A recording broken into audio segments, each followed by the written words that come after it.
Assalamualaikum warahmatullahi wabarakatuh.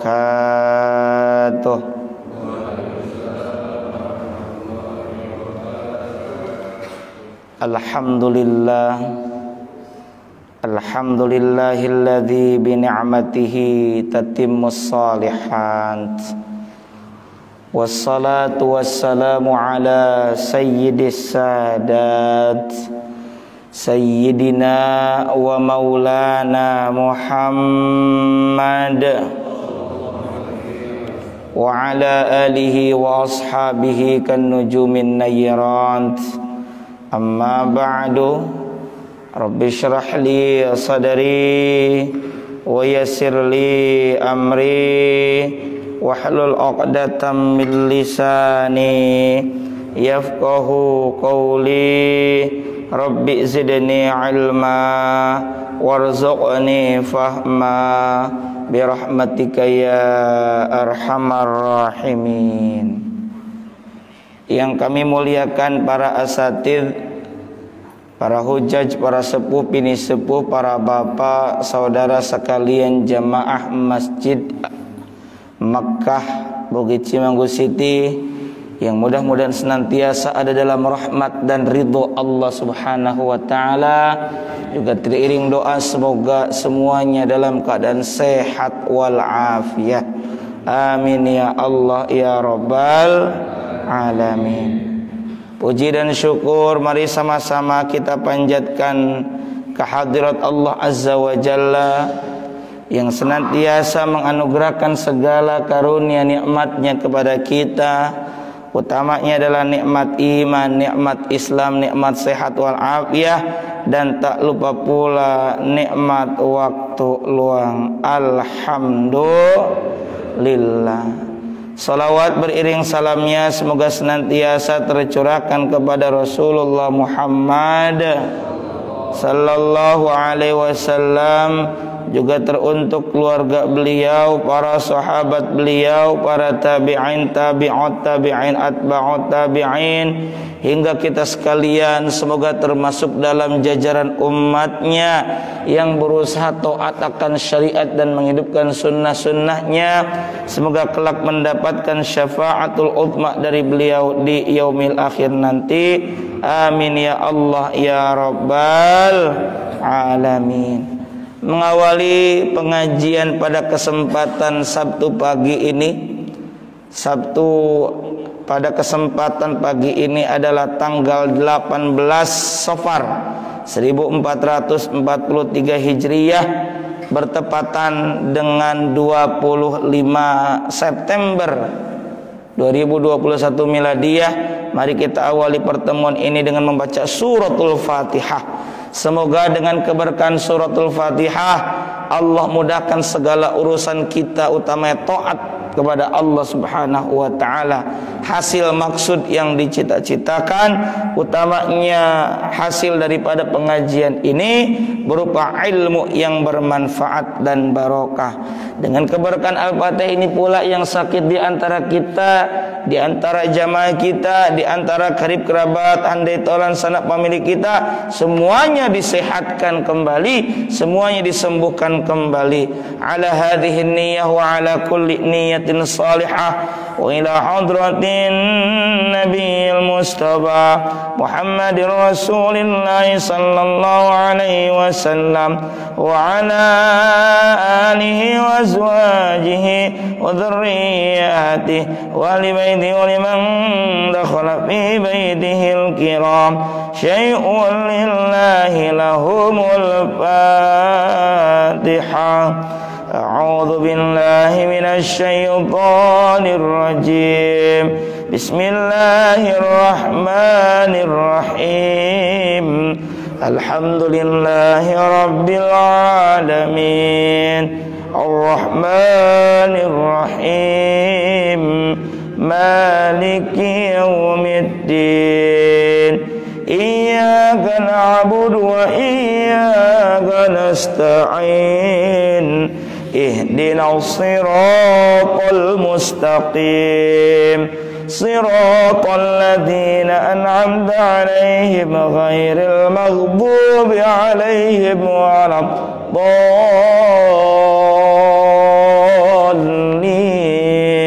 Rabbighfirli wa liwalidayya. Amin. Kita sambung dulu dengan baca Sayyidul Istighfar. Silakan diikuti. Bismillahirrahmanirrahim. Allahumma anta rabbi la ilaha illa anta khalaqtani wa ana abduka wa ana ala ahdika wa wa'dika mastata'tu a'udzu bika min syarri ma sana'tu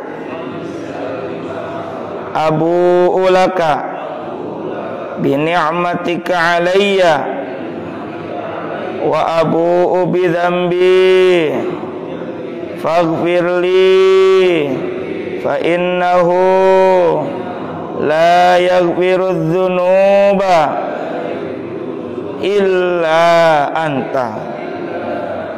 Amin ya Allah ya Rabbal alamin.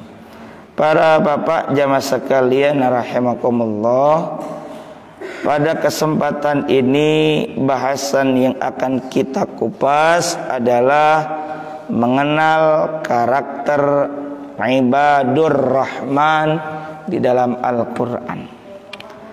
Para bapak, saudara sekalian, jamaah yang mudah-mudahan senantiasa ada dalam rahmat dan ridha Allah Subhanahu wa ta'ala.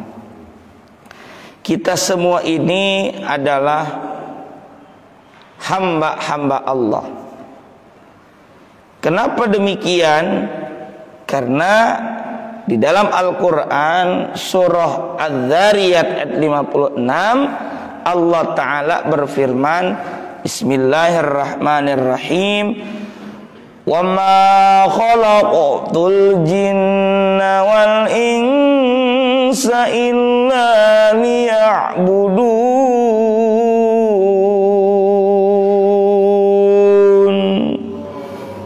Sadaqallahul azim wal ma'na Allahu a'lam bimuradih.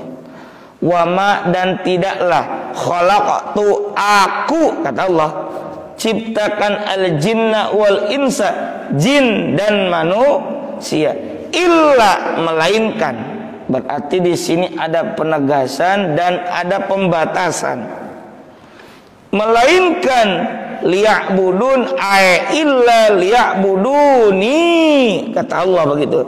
Melainkan supaya mereka beribadah kepadaku, mengesahkan kepadaku, kepada Allah Subhanahu wa ta'ala. Maka tugas kita itu adalah menghamba, beribadah. Di dalam Al-Quran ada beberapa istilah dalam menyebut kata hamba. Ada abdun, ada abidun, ada ibad. Abdun ya penyebutan hamba secara umumnya. Allah menyebut baginda Rasulullah Muhammad sallallahu alaihi wa alihi wasallam sebagai hamba. Contoh dalam surah Al-Isra ayat pertama, Subhanalladzi asra bi'abdihi lailam minal masjidil haram ilal masjidil aqsa. Maha suci zat yang telah memperjalankan hambanya. Di situ tidak disebut nama Subhanalladzi asra bi Muhammadin, tidak, tapi bi abdihi. Begitu pula dalam surah Al-Baqarah, saya lupa ayatnya apakah. Kalau ayat 21, ya ayyuhan nas'ubud, ya ayyuhan nas'ubudu rabbakumul ladzi khalaqakumul ladzina min qablikum la'allakum tattaqun alladzi ja'ala lakum, itu ayat 22, 23 kira-kira. Wa in kuntum fi raibim mimma nazzalna ala abdina fa'tu bi suratim mim mithli. Wa in kuntum, dan jika kamu sekalian fi raibin, dalam keadaan ragu, mimma nazalna, terhadap apa yang telah kami turunkan, Al-Qur'anul Karim, kepada siapa? Ala abdina, yang telah kami turunkan kepada hamba kami. Siapa yang dapat Al-Qur'anul Karim? Nabi Muhammad sallallahu alaihi wasallam. Setidaknya pada dua ayat ini Allah menyebut nama Nabi Muhammad, tapi dengan kata abdun, hamba. Apa maksudnya? Pertama, kita disuruh menghamba. Kalau dalam surah Al-Baqarah di ayat 21 Allah berfirman, ya ayyuhan nasu budu rabbakumul ladzi khalaqakum walladzina min qablikum la'allakum tattaqun. Hei sekalian manusia, beribadahlah, esakanlah Rabbakum, Tuhan kalian, yakni Allah. Berarti kita disuruh beribadah kepada Allah. Pertanyaannya, kita ini contoh siapa? Harus meneladani siapa dalam menghamba? Maka di dua ayat selanjutnya, wa in kuntum fi raibim mimma nazzalna ala abdina, hamba kami. Siapa hamba kami? Hamba Allah yang dapat Al-Quran. Oh, Nabi Muhammad. Berarti kita dalam beribadah ikuti, teladani, contoh siapa? Nabi Muhammad sallallahu alaihi wasallam. Pun demikian dalam surah Al-Isra, Maha suci Allah yang telah memperjalankan, yang telah memberangkatkan hambanya. Ini yang diperjalankan, yang diisrakan dan dimi'rajkan adalah hamba Allah. Siapa yang kita contoh dalam menghamba? Kaitannya Isra wal Mi'raj tentang sholat. Siapa yang kudu kita contoh dalam mendirikan sholat? Oh, yang diisrakan, dimi'rajkan oleh Allah adalah Nabi Muhammad sallallahu alaihi wasallam. Itu diantaranya, supaya kita bisa meneladani, oh hamba itu adalah Nabi Muhammad. Contoh, Nabi Muhammad kita sering sebut asyhadu alla ilaha illallah wa asyhadu anna Muhammadan abduhu wa rasuluh. Nabi Muhammad itu adalah siapa? Dan aku bersaksi bahwa Nabi Muhammad abduhu wa rasuluh, hamba Allah dan utusan Allah. Nah, cuma Pak, beda kita dengan Nabi Muhammad. Kalau Nabi Muhammad diaku, disebut, ditegesin langsung sama Allah sebagai hamba Allah. Kalau kita cuma ngaku doang. Betul apa betul? Ngaku jadi hamba Allah. Kalau Nabi jelas subhanalladzi asra bi abdihi. Tapi kalau kita ngaku, pengakuan itu pun karena memang berdasarkan surah Az-Zariyat 56 tadi, kita memang ditugasin untuk beribadah. Cuma pada kenyataannya, apakah kita benar sudah jadi hamba atau belum? Ntar kita bahas. Kita baru ngaku-ngaku doang. Biasanya Pak, mahalan ngaku atau diaku? Contoh, teman kita jadi pejabat di depan, kita ada di jajaran audiens, ada di jajaran jamaah. Kata kita ke teman kita, itu yang lagi ngomong teman gua waktu SD. Dan gitu kira-kira kan? Respon teman yang lain, bohong lu kan, kira-kira gitu. Karena ngaku. Beda perkaranya kalau kita diaku. Bapak ada di jajaran audiens, ya. Lalu ada menteri atau pejabat atau ulama besar, pokoknya yang punya prestise lah dan prestasi, berbicara di depan. Lalu lihat ada bapak di salah satu jajaran atau di pojokan jamaah. Para bapak jamaah sekalian, ternyata ada di jajaran jamaah. Ini teman saya Pak waktu kecil Pak. Diaku atau ngaku? Diaku. Mahal atau murah? Mahal. Nabi Muhammad diaku jadi hamba. Untuk bisa diaku begitu gak gampang. Nabi Muhammad Pak, akhlak terbaik, Sampai kata Sayyidah Aisyah, kana khuluquhul Quran, adalah akhlaknya baginda Nabi adalah Al-Quran. Tapi beliau sholat malamnya sampai kakinya bengkak, Masya Allah. Kita ada yang kakinya bengkak tapi bukan karena sholat malam, asam murah, asam urat, beda ya. Jadi kalau Nabi itu beneran hamba. Kita Pak, terjadi penurunan derajat hamba. Biasanya kalau di kita ada tulisan dalam daftar donatur untuk mendonasikan harta, di situ tertulis hamba Allah. Kecenderungannya di kita, kecenderungannya kalau hamba Allah itu kecil apa gede rata-rata? Tuh pengalaman tuh. Nggak tahu pengalaman pelaku atau kebetulan memang karena pernah jadi panitia. Jadi panitia kayaknya ya, Pak tulis jangan 10.000, hamba Allah aja, kira-kira begitu kan, karena malu. Tapi giliran gede, Pak tulis hamba Allah, jangan, kira-kira gitu. Tulis nama sel dengan jelas ya walaupun kita 1 juta, tulis aja hamba Allah sebagai laporan internal supaya tidak jadi fitnah dan bukti administrasi, silahkan. Tapi Pak panitia, cukup kalau diumumkan hamba Allah saja, gitu misalnya. Nah, jadi dari sini realita ada penurunan derajat. Ya mestinya kan kayak Nabi tadi, akhlaknya terbaik. Bahkan kalau perlu, nggak perlu orang banyak tahu tentang amal ibadah dan amal salehnya. Itulah hamba. Nah, di dalam Al-Quran ada kata abid. Kalau dalam term fiqih ada kata abid juga menunjukkan hamba sahaya. Dan memang kecenderungan kalau ada kata abid, ya ini biasanya konotasinya negatif. Ya, dosa dan sebagainya.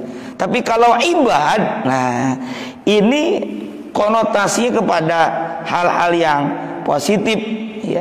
Misalnya ada kata ibadun mukramun ya.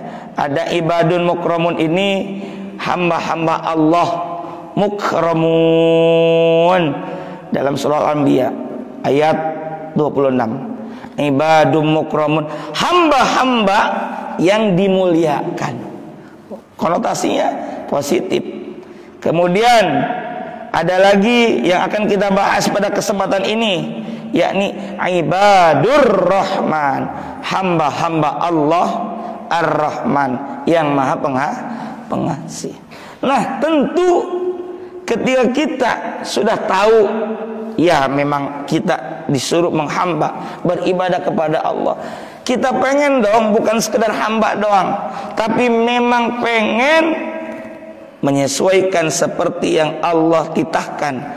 Disebut ada namanya karakter ibadur rahman, hamba-hamba Allah yang maha pengasih, yang maha penyayang. Mari kita lihat apa saja karakter ibadur rahman. Ini kita ambil dari surah Al-Furqan, dari ayat 63 sampai dengan 77. A'udzu billahi minasyaitonir rajim.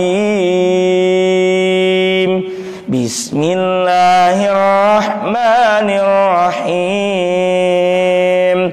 Wa ibadur rahmanil ladzina yamshuna 'alal ardi hawna wa idza khatabahumul jahiluna qalu salama والذين يبيتون لربهم سجدا وقياما والذين يقولون ربنا اصرف عنا عذاب جهنم إن عذابها كان غراما إنها sa'at mustaqarran wa muqama walladzina idza anfaqu lam yusrifu wa lam yaqturu wa kana baina dzalika qawama.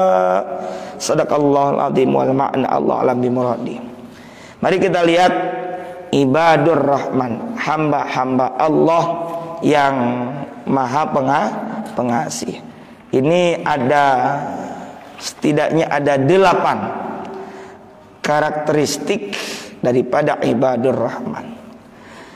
Yang pertama berdasarkan ayat 63 surah Al-Baqarah wa ibamat surah Al-Furqan wa ibadur rahman, dan hamba-hamba Allah yang maha penyayang itu adalah alladzina, yaitu orang-orang yang yamshuna, berjalan. Tamasya itu dari bahasa Arab tuh, tamasya, masyan alal aqdam artinya jalan kaki. Nah, yamshuna, berjalan. Orang yang termasuk dalam hamba-hamba Allah yang maha penyayang adalah alladzina yamshuna alal ardi haunan. Haunan ini di bold, di underline, ialah orang-orang yang berjalan di atas bumi haunan, dengan rendah hati. Oh. Wa idza khatabahumul jahiluna, dan apabila orang-orang jahil, orang-orang bodoh menyapa mereka, qalu salama, mereka meresponnya, menjawabnya dengan mengucapkan salama, kata-kata yang mengandung keselamatan. Berarti karakteristik ibadur rahman yang pertama adalah berakhlakul karimah, tawadu dan bijaksana. Maka kalau pengen diaku sebagai hamba-hamba Allah, maka yang pertama mesti mendasarkan perilaku kita dengan akhlakul karim. Akhlak ini setelah akidah adalah akhlak, tidak boleh tidak, penting, harga mati. Kita kalau pengen punya istri, anak ataupun keluarga yang berakhlakul karimah, ya kita sebagai para ayah, kita sebagai kepala rumah tangga, kepala keluarga harus lebih dulu memberikan teladan. Karena anak dan orang yang dekat dengan kita berusaha mengimitasi kita, dan kita ikuti teladan kita, yakni baginda Rasulullah Muhammad sallallahu alaihi wasallam. Laqad kana lakum fi Rasulillahi uswatun hasanah. Uswah ayat kedua. Sungguh telah ada pada pribadi Rasulullah lakum untuk kalian uswah, teladan, ikutan. Keliru jika ada orang yang mengatakan bahwa hari ini kita mengalami krisis keteladanan. Yang ada adalah justru hari ini ada orang-orang yang meninggalkan sosok Nabi sebagai teladan. Al-Quran jelas menyebut laqad kana lakum fi Rasulillahi uswatun hasanah, Nabi sebagai teladan. Tapi kenapa justru ada sebagian orang yang meninggalkan dan tidak mengambil Nabi Muhammad sebagai teladan? Teladan itu dulu tulisannya bukan teladan tapi tauladan, betul ya? Tauladan. Kata almarhum bapak, bisa jadi tauladan itu dari bahasa Arab, dari kata tauladan pakai wawu, tauladan. Walad artinya anak. Di mana ada satu namanya teori belajar sosial, anak mencontoh dari lingkungannya, utamanya dari orang terdekat, yakni ayah. Maka anak adalah tipologi yang paling pandai, pintar dan cepat dalam mengimitasi orang-orang yang ada sekitarnya, terutama bapak. Jadi kalau anaknya kurang baik, ya bercerminlah kita sebagai orang tua. Walaupun bisa jadi ada faktor-faktor lainnya di lingkungannya itu yang memengaruhi anak-anak kita menjadi kurang baik. Berarti kita yang harus lebih banyak membentengi, menjaga anak-anak kita dari anasir-anasir jahat, dari faktor-faktor yang buruk. Nah, maka dari itu para bapak jemaah sekalian, ya kita harus membentengi anak-anak kita sebelum kelak anak-anak kita keluar dari rumah kita. Apalagi kita punya istri. Istri itu adalah ibu buat mereka. Al-ummu madrasatul ula. Ibu adalah sekolah pertama bagi anak-anak. Tapi jangan lupa, betul ibu adalah sekolah pertama, betul ibu adalah gurunya anak-anak, tapi kita sebagai suami adalah kepala sekolah. Jadi kalau kata istri, iya saya yang ngedidik anak-anak, yang ngedidik bocah, tapi situ bapaknya sebagai kepala sekolah yang harus memetakan, memanage ini sekolah mau seperti apa. Jadi ada campur tangan dan peran penting dari seorang ayah. Tidak sekedar ibu, tidak sekedar istri kita, tapi bareng-barengan kita. Nah, seorang ibadur rahman harus juga tawadu, berakhlakul karimah, tawadu dan bijaksana. Karena di ayat ini sifat ibadur rahman adalah haunan. Haunan itu ya rendah hati. Rendah hati kalau kepada Allah, rendah diri, tadarru. Kalau kepada sesama manusia, tawadhu, rendah hati. Ketika ada orang lain yang menjatuhkan kita, berarti kita ini sudah ada di atas. Ketika ada orang lain yang membicarakan kita di belakang, berarti kita sudah ada di depan. Kalau ada yang merendahkan kita, ya nggak apa-apa. Dia menganggap kita lebih atas, atau ya kita ini memang rendah di hadapan Allah Subhanahu wa ta'ala. Ada hikmahnya ketika manusia Allah ciptakan dari tanah, yaitu supaya kita memiliki nilai-nilai karakter tanah. Tanah adanya di bawah, ya kita supaya rendah hati. Toh nggak akan tambah rendah ketika kita direndahkan, nggak apa-apa. Karena rendah hati itu harus muncul dari kita. Itulah akhlakul karimah. Lawan daripada rendah hati apa? Sombong, takabur, dan ujub, bangga diri. Termasuk juga riya, mengharapkan pujian dari orang, pengen dilihat dan mengharapkan pujian. Kalau nggak dipuji nggak mau, pengennya selalu bagus kata orang. Ini tidak benar kalau ada namanya ujub, bangga, pengen dibanggakan, pengen selalu dipuji, sombong. Justru orang yang kayak begitu akan hancur. Dia selalu mengharapkan pujian, tidak mau ada cacian, selalu positif. Bagus kalau memang positif, tapi kalau tidak harus siap menerima masukan, kritikan dan sejenisnya. Nah, makanya kita berusaha tawadhu. Dan di ayat ini juga dikatakan wa idza khatabahumul jahilun, dan apabila menyapa mereka, siapa al-jahilun, orang-orang jahil, katakanlah tanpa ilmu, katakanlah tanpa etika, maka kita tetap balasnya dengan apa? Salama, kata-kata yang mengandung keselamatan. Jangan dibalas.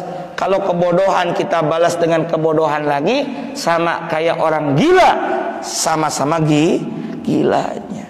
Nah, di sini selanjutnya yang dimaksud dengan karakter ibadur rahman selanjutnya nomor 2 adalah walladzina yabituna lirabbihim sujjadan wa qiyama. Walladzina, dan orang-orang termasuk ibadur rahman adalah yabituna. Yabituna, rumah itu bait, bermalam di mana kalau kita haji itu Mina, Muzdalifah, namanya mabit, ya kan? Ada orang melewati malam itu yabitun. Orang yang melewati malamnya, melewati malam hari li rabbihim, kepada Rabb mereka, kepada Tuhan mereka, yakni Allah Ta'ala, sujada wa qiyama, dengan bersujud dan qiyam, berdiri, maksudnya qiyamul lail. Masuk malam hari, kita tidak gunakan sepanjang dan sepenuh malam untuk tidur, ya. Kata Yahya bin Mu'adz, malam itu panjang, maka jangan kau persempit dengan tidurmu. Siang itu terang, maka jangan kau gelapkan dan jangan kau kotori dengan aneka macam perbuatan dosa. Maka malam kita tidur secukupnya, istirahat secukupnya. Kadang-kala kalau kita 24 jam dibagi 3, katanya sepertiga pertama untuk bekerja. Iya, benar kalau ini mah. Karena rata-rata kerja 24 jam dibagi 3 ya 8. Kemudian 8 jam kedua dipakai ibadah, boro-boro 8 jam. Salat katakanlah satu waktu termasuk wirid, zikir 10 menit misalnya, dikali 5 waktu menjadi 50 menit, nggak nyampe 1 jam yang jumlahnya 60 menit. Berarti kalau 8 jam kepakainya 50 menit, tersisa 7 jam 10 menit. Kemana itu? Betul-betul. Udah begitu 8 jam yang ketiga buat istirahat. Nah ini kadang-kala kita bilang tidur kudu 8 jam, padahal istirahat termasuk di dalamnya tidur. Toh tidur itu yang penting berkualitas dan cukup. Ya 6 jam sebenarnya udah cukup, 6-7 jam. Tidak harus semuanya di malam hari, bisa 1 jam atau kurang lebihnya setengah jam bisa di siang hari. Nabi ada qailulah, betul nggak? Misalnya setelah lepas sholat zuhur, supaya kita malam bisa sholat sunat tahajud. Jangan semuanya di malam hari. Siang hari juga kita butuh istirahat kalau kita tidak ada aktivitas yang padat. Begitu. Maka di sini walladzina yabituna li rabbihim sujada wa qiyama. Orang yang termasuk hamba Allah yang Maha Pengasih itu, dia melalui malam hari dengan bersujud. Tidak sepanjang malam digunakan untuk tidur. Ayo, kita punya kebutuhan atau tidak, cek. Kita punya masalah atau tidak. Punya masalah nggak Pak? Hah? Banyak, kelihatan dari muka emang kita punya masalah, punya kebutuhan. Tuh Allah sudah kasih waktu malam hari, utamanya adalah sepertiga malam yang terakhir. Ya, jelas sekali apa kata Allah dalam diskusinya, ya, yang kemudian juga ditegesin sama baginda Rasulullah Muhammad sallallahu alaihi wasallam. Yanzilu Rabbuna tabaraka wa ta'ala. Nabi sallallahu alaihi wasallam bersabda, yanzilu turun Rabbuna, kita artikan adalah rahmat Tuhan kami turun tabaraka wa ta'ala kulla lailatin, di setiap malam, dari malam Senin sampai malam Ahad, setiap malam rahmat Allah turun. Kemana? Ke langit dunia. Hatta yabqa thuluthul lailil akhir, sampai tersisa sepertiga malam yang terakhir. Turunnya ilas sama'id dunya, ke langit dunia. Fayaqulu, lantas Allah Ta'ala berfirman, man yad'uni, siapa yang berdoa kepadaku, fastajibu lahu, maka aku akan ijabah, akan perkenankan doanya. Tuh, ayo bangun sepertiga malam yang terakhir. Ya Bapak kalau kerja berangkat ke Jakarta harus berangkat pagi buta atau minimalnya setelah subuh langsung, berarti Bapak rata-rata 1 jam sebelumnya sudah bangun. Berarti insya Allah masih ada kesempatan barang 10 sampai 15 menit untuk sholat sunat tahajud. Ayo. Saya pun kalau nggak ada kegiatan di subuh hari, ya kesiangan terus, ya nggak apa-apa.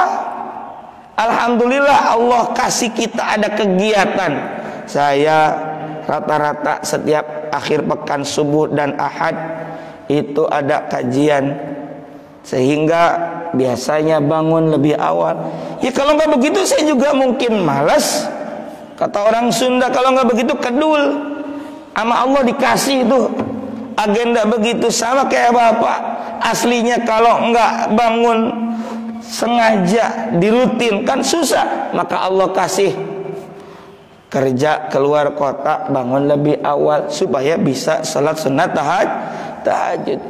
Kalau nggak bisa tiap malam, ya akhir pekan lah, Sabtu dan Ahad, ketika siangnya tidak pergi kerja. Tuh, gunakan kesempatan baik itu. Atau ketika punya masalah, kadangkala masalah itu harus kita respon sebagai ajakan kita untuk mendekat dan berdoa kepada Allah.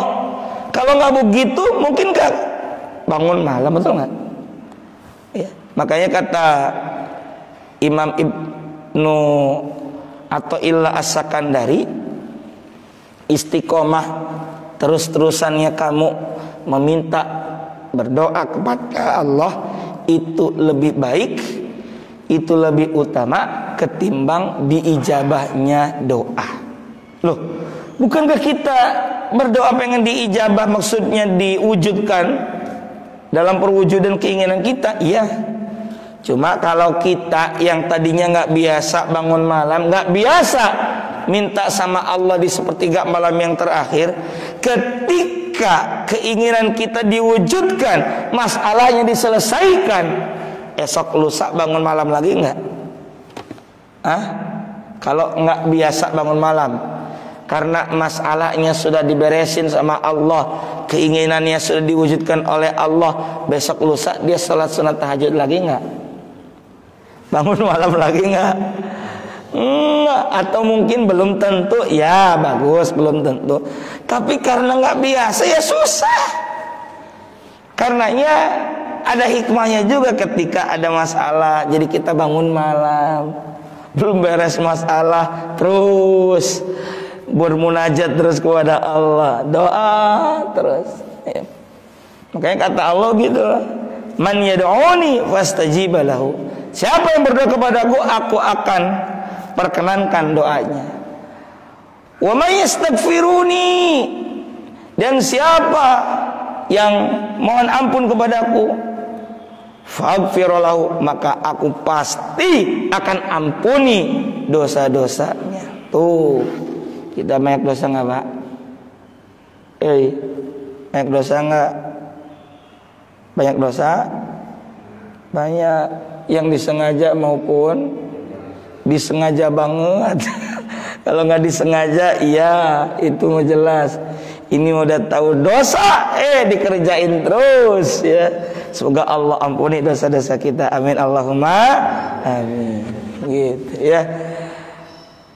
May yas'aluni, siapa yang minta kepadaku, kata Allah, fa'utiyahu, maka aku akan beri apa yang diminta olehnya. Tuh, ayo, ini Sahih Bukhari, Sahih Muslim nih. Sabda Nabi bilang begitu. Kayaknya ayo kita coba jadi ibadur rahman, di mana karakter kedua gemar qiyamul lail. Yang ketiga, para bapak jamaah sekalian rahimakumullah, seorang ibadur rahman memiliki karakter berlindung dari azab neraka. Artinya dia berusaha, satu yang dimaksud daripada berlindung dari azab neraka bukan sekedar berlindung, tapi juga menjauhi amal-amal, pekerjaan-pekerjaan ahli neraka. Kita berlindung bagus berlindung dari siksa api neraka, tapi jangan lupa kita juga harus menghindari amalan atau pekerjaan ahli neraka. Ya Allah, hindarkan saya dari siksa api neraka. Tapi ngeboat masih, mabok misalnya, main judi masih jalan, STNJ sholat terus maksiat jalan. Ya. Doanya bagus, tapi harus sejalan lurus dengan realita dan keinginan serta kesungguhan dalam menghindari amalan-amalan ahli neraka. Dalam Al-Quran surah Al-Furqan ayat 65, Allah Ta'ala berfirman, Bismillahirrahmanirrahim, walladzina yaquluna rabbana asrif 'anna 'adzaba jahannam inna 'adzabaha kana gharama.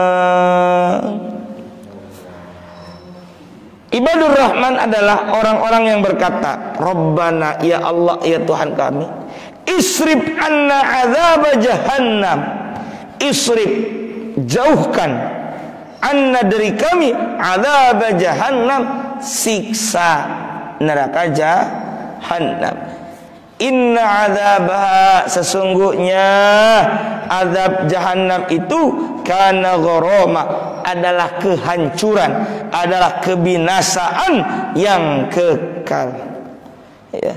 Maka doa Rabbana srif anna adzab jahannam, singkatnya gitu. Gimana? Rabbana srif anna adzaba jahannam. Rabbana srif anna adzaba jahannam. Rabbana, ya Tuhan kami, isrif pakai sad.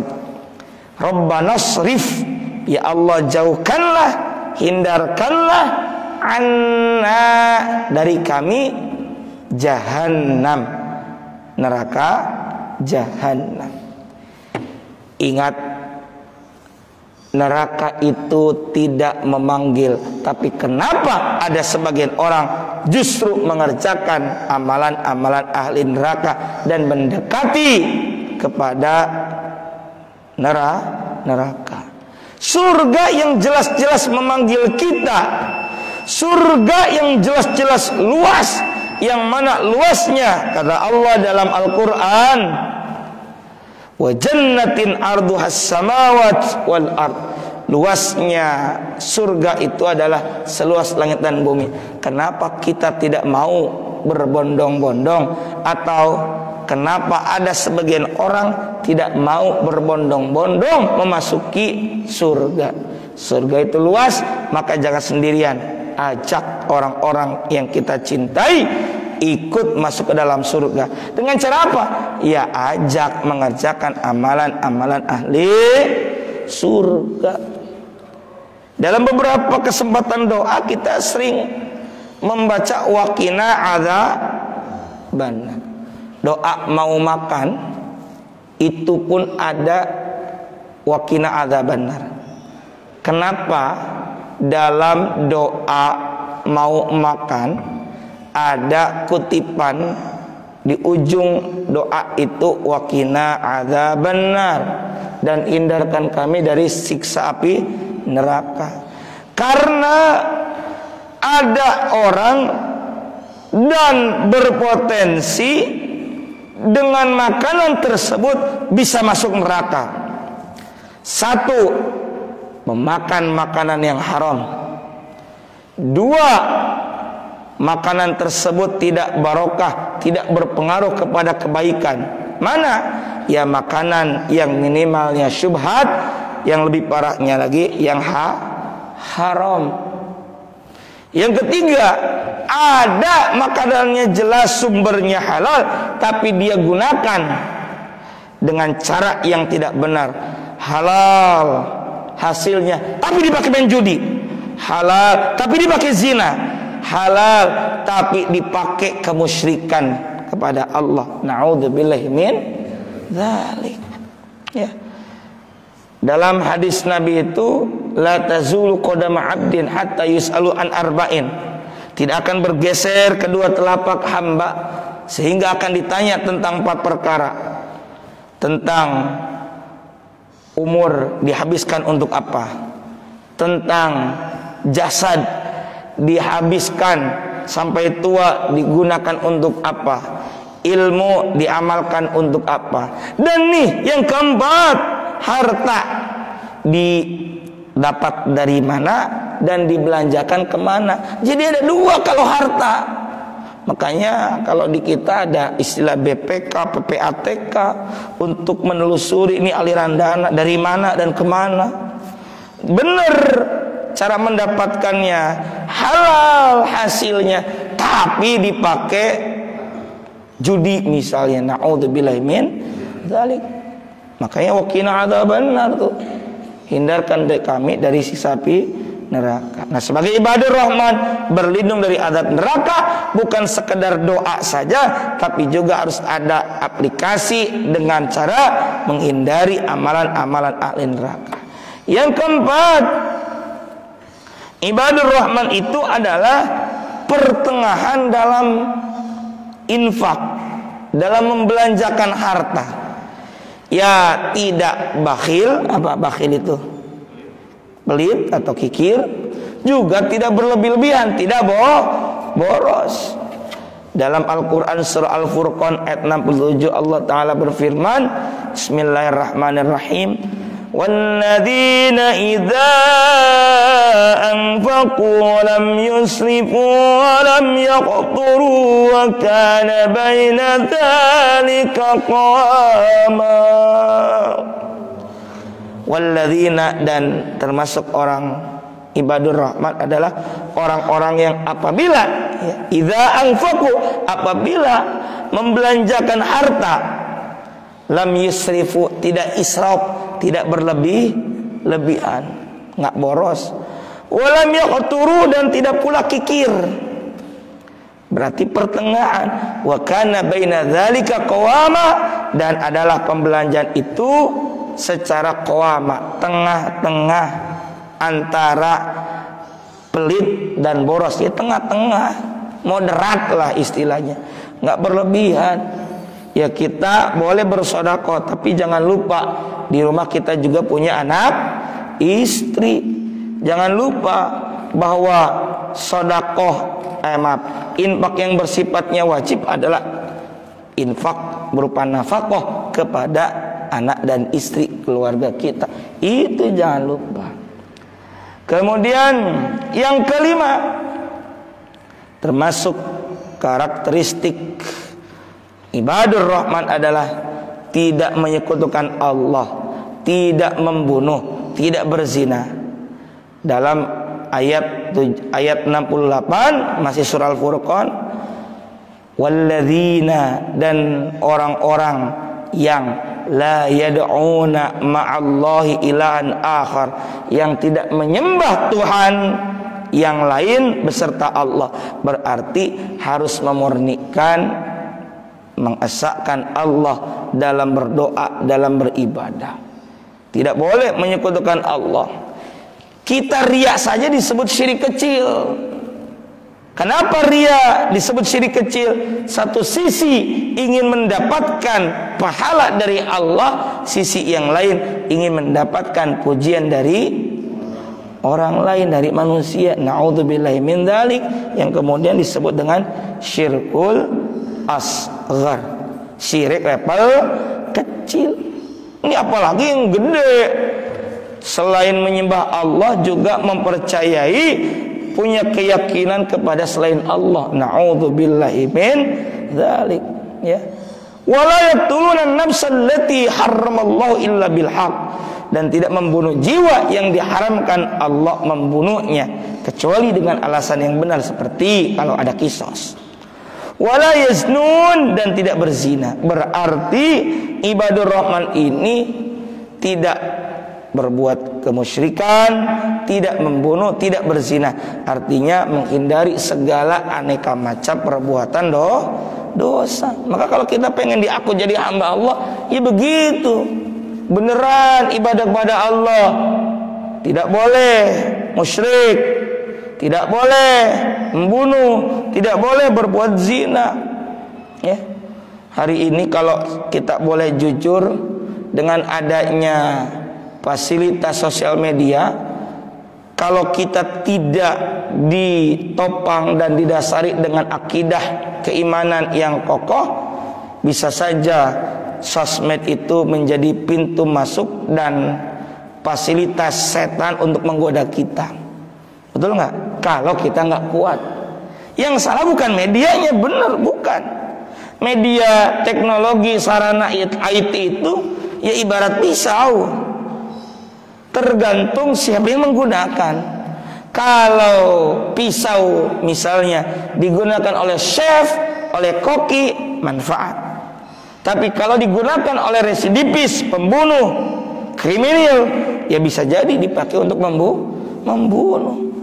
Maka demikian pula sarana IT kalau digunakan oleh orang yang pas, tadi dengan dasar iman, dengan dasar akidah yang kuat, insya Allah akan manfaat.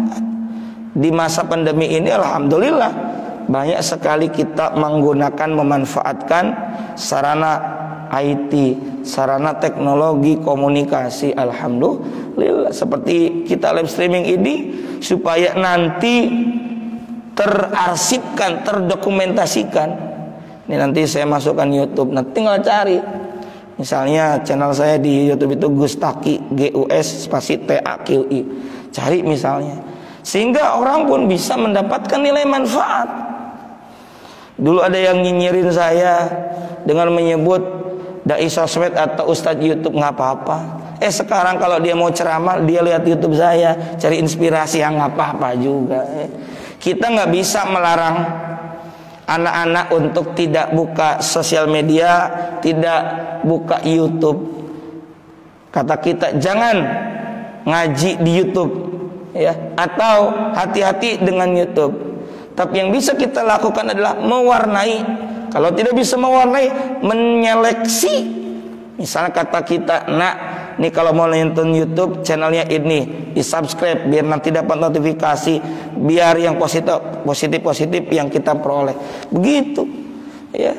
Ya kita bilang, wah kalau buka ini nanti begini. Ya kita dong warnai. Kalau kita punya kesempatan, kenapa kita tidak menggunakan kesempatan itu? Makanya saya gunakan sosial media, sarana IT untuk berdakwah, untuk kebaikan. Nah, kemudian yang keenam, termasuk karakteristik ibadur rahman adalah berpaling dari perkara haram atau yang sia-sia dan menjaga kehormatan diri. Di ayat 72 Allah Ta'ala berfirman, surah Al-Furqan, walladzina la yashhaduna zura. Orang-orang yang termasuk ibadur rahman adalah orang-orang yang tidak menghadiri az-zur. Zur itu perkara-perkara yang haram, ya. Wa idza marru bil lagwi marru kirama, dan apabila mereka bertemu dengan orang-orang yang mengerjakan perbuatan yang tidak bermanfaat, ya, al-lagwu itu pekerjaan yang tidak ada manfaatnya, marru kirama, mereka lewati saja dengan menjaga kehormatan dirinya. Tuh, itu ibadur rahman. Ini penting sekali kita pahami, kita pelajari, kita sajikan, kita kupas pada masa-masa seperti saat ini, di mana terjadi dekadensi moral, penurunan moral anak bangsa. Maka dari itu, sebagai seorang mukmin, kita contoh ibadur rahman, kita berusaha apik, waro, menghindari perkara yang haram, bahkan yang sia-sia saja, yang tidak ada manfaat, kita tinggalkan. Yang ketujuh, ibadur rahman juga adalah mudah menerima nasihat dan peringatan. Di ayat 73, walladzina idza dzukiru biayati rabbihim, dan orang-orang yang apabila dibacakan atau diberi peringatan dengan ayat-ayat Tuhan mereka, yakni dari Allah Ta'ala, lam yakhirru 'alaiha summau wa umyana, mereka tidaklah menghadapinya sebagai orang yang tuli dan bisu. Artinya apa? Ada yang ngasih nasihat, nggak pura-pura tuli, nggak pura-pura bisu, tapi diterima.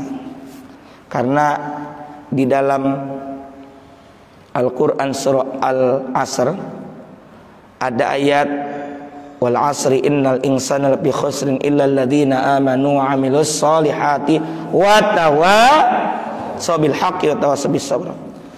Manusia memiliki potensi lupa, bukan untuk melupakan Tuhan, tapi supaya kita sesama manusia satu sama lain saling mengingatkan.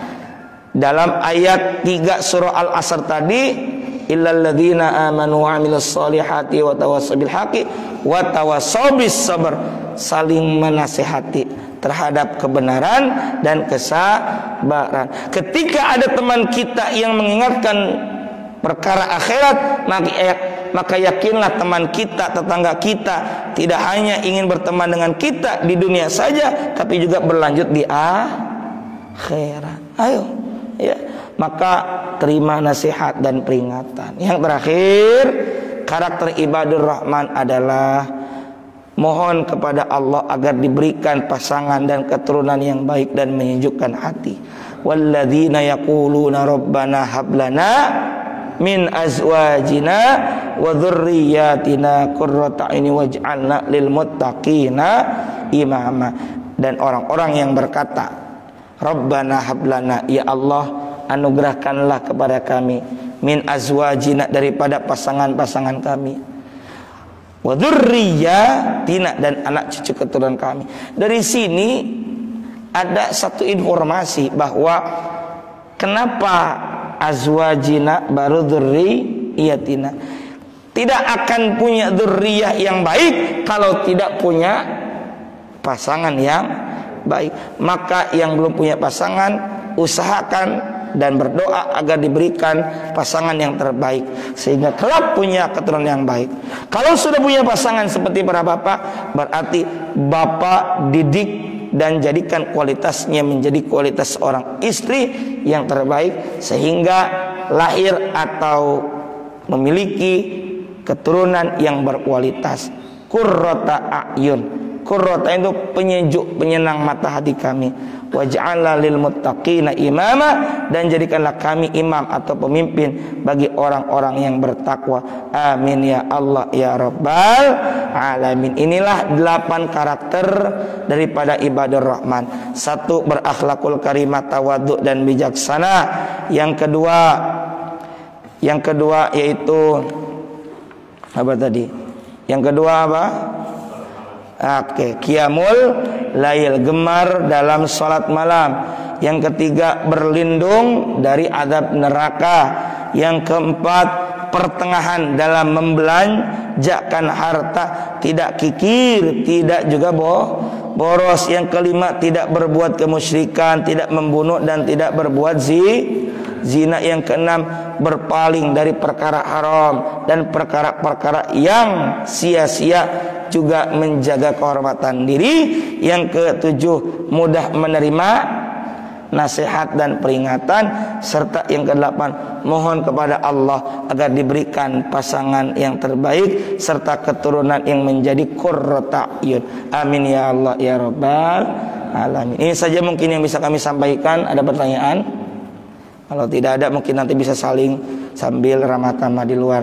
Mudah-mudahan ada manfaat dan barokahnya. Kita berdoa kepada Allah Subhanahu wa taala. Astagfirullahaladzim ya Allah ya Maulana ya Ma'bud ya Karim ya Allah ya Mujibas Sa'ilin. Amin amin ya Allah ya Rabbal alamin. Bismillahirrahmanirrahim. Alhamdulillahirabbil alamin.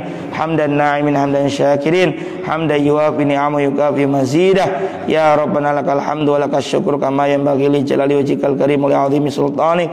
Allahumma shalli ala nuril anwar wa sirril asrar riyaqil aghir miftahi babil yasar sayyidina maulana Muhammadin al-mukhtar wa alil athar wa ashabil akhyar adadan ni'amil ibdali. Allahumma ij'al hadza jam'ana jam'an marhuma wa tafarruqana min ba'di tafarruqan ma'suma. Allahumma iftah lana abwabal khair wa abwabal barakah wa abwabal ni'mah wa abwabal sihah wa abwabal salamah wa abwabal jannah wa abwabal maghfirah. Allahumma rabbana anfa'na bima 'allamtana rabbi 'allimna alladhi yanfa'una rabbi faqina faqih ahlana wa qarabati lana fi dinina ma'alil qadri unta wa dzakar wa hasbunallahu ni'mal wakil wa la haula wa la quwwata illa billahil aliyyil azim. Wa sallallahu ala sayyidina Muhammad wa ala alihi washabihi wasallam. Subhana rabbika rabbil izzati amma yasifun wa salamun alal mursalin walhamdulillahi rabbil alamin. Mohon maaf atas segala kehilapan, kealpan dan kekurangan. Yang benar mutlak dari Allah, yang salah tentu dari kekhilafan al-faqir. Hadanallahu wa iyyakum ajma'in. Wallahul muwaffiq ila aqwamit thariq. Wassalamualaikum warahmatullahi wabarakatuh.